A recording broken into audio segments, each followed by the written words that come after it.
ഇത് കണ്ടോ സുഹൃത്തുക്കളെ, നല്ല ക്യൂട്ടായിട്ടുള്ള പൈനാപ്പിൾ അല്ലേ. ഞാൻ വിഷുക്കണിയിൽ വെക്കാൻ വേണ്ടിയിട്ടാണ് കേട്ടോ ഈ ഒരു പൈനാപ്പിൾ മേടിച്ചത്. അപ്പോൾ ഇതിൻ്റെ വില എന്ന് പറയുന്നത് 30 രൂപയാണ്. അങ്ങനെ ഇവിടെ തുടങ്ങുകയാണ് എൻ്റെ വിഷു ഷോപ്പിംഗ് കേട്ടോ.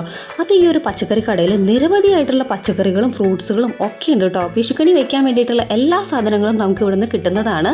അങ്ങനെ വിഷു ദിവസം മാമ്പഴപ്പുളിശ്ശേരി വെക്കാനായിട്ട് ഞാൻ ചന്ദ്രക്കാരൻ മാങ്ങ മേടിക്കുന്നുണ്ട് കേട്ടോ.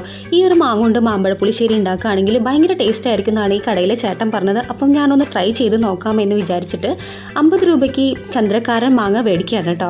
അപ്പോൾ ഈ പച്ചക്കറി മാർക്കറ്റ് തൃശ്ശൂരിലെ കൊടകരയിലാണ് കേട്ടോ. ഇവിടെ നല്ല തിരക്കാണ്. ഇപ്പോഴേ തന്നെ വിഷുവിൻ്റെ സാധനങ്ങളൊക്കെ മേടിക്കാൻ വേണ്ടിയിട്ട് ആൾക്കാരുടെ തിരക്കാണ് കേട്ടോ. പിന്നെ ഞങ്ങൾ പോയത് പടക്കം മേടിക്കാനാണ്. സാധാരണ ഞങ്ങൾ എല്ലാ കൊല്ലവും പടക്കം മേടിക്കാറുള്ളത് ഇരിഞ്ഞാലക്കുട ചാമ്പ്യൻസ് എന്ന് പറയുന്ന ഒരു സ്ഥലത്തു നിന്നാണ് കേട്ടോ. അവിടുത്തെ തിരക്ക് എന്ന് പറയുന്നത് ഒരു രക്ഷയില്ലാത്ത തിരക്കാണ്.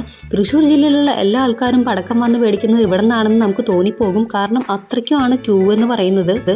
കിലോമീറ്ററുകൾക്ക് അപ്പുറത്താണ് കേട്ടോ ആൾക്കാർ ക്യൂ നിന്ന് പടക്കം മേടിക്കുന്നത്. അപ്പം ഞാൻ വിചാരിച്ചു എന്തായാലും അവിടെ നിന്ന് പടക്കം കിട്ടുമ്പോഴേക്കും വിഷു കഴിയുന്നുള്ളത്. അങ്ങനെ ഞങ്ങൾ ഇവിടെ നിന്ന് പടക്കം മേടിച്ച് പോവാണ്. അപ്പോൾ ആദ്യമായിട്ടാണ് നിങ്ങൾ എന്നെ കാണുന്നതെന്നുണ്ടെങ്കിൽ ഒരു മടിയും വിചാരിക്കാതെ ആ സബ്സ്ക്രൈബ് ബട്ടൺ ഒന്ന് ക്ലിക്ക് ചെയ്ത് എൻ്റെ ഫാമിലിയിൽ ജോയിൻ ചെയ്തോളൂ കേട്ടോ. Thank you.